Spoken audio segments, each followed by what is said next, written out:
Trouble finds us sleeping many times.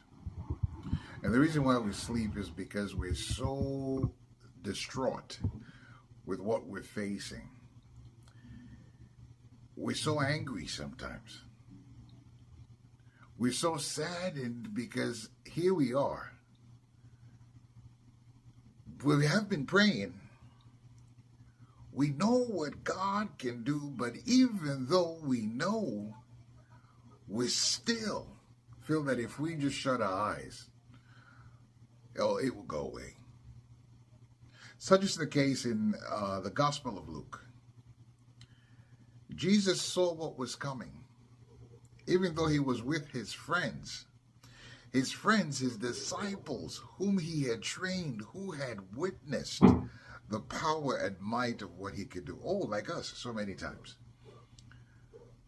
But in the midst of it all, the Bible tells us in the Message version, he says they were drugged with grief.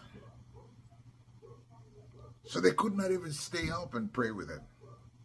Oh, that word prayer. He said, pray with me so you will not be led into temptation. That's what grief does.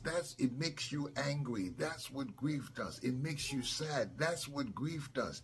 It brings you to a place where you begin to wonder, you begin to question. But we're told in that same passage, after Jesus prayed, he moved away from them. Sometimes you got to walk away from the folk you're trying to pray with.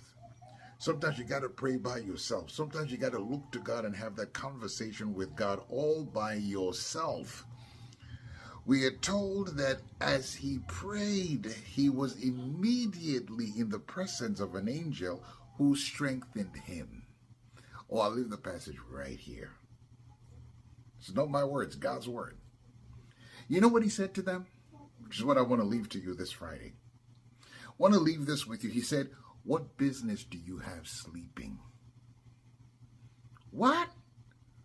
What business do you have sleeping?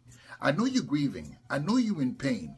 I know you're frustrated. I know you're angry. What business do you have sleeping in the presence of God? I thought he wrote through the Apostle Paul. We know that all things work together for the good of those that love him. I thought we know, but no, we forget. Don't let the grief anger you. Don't let the grief bring you to a place where you're disheveled. Don't let the grief make you forget.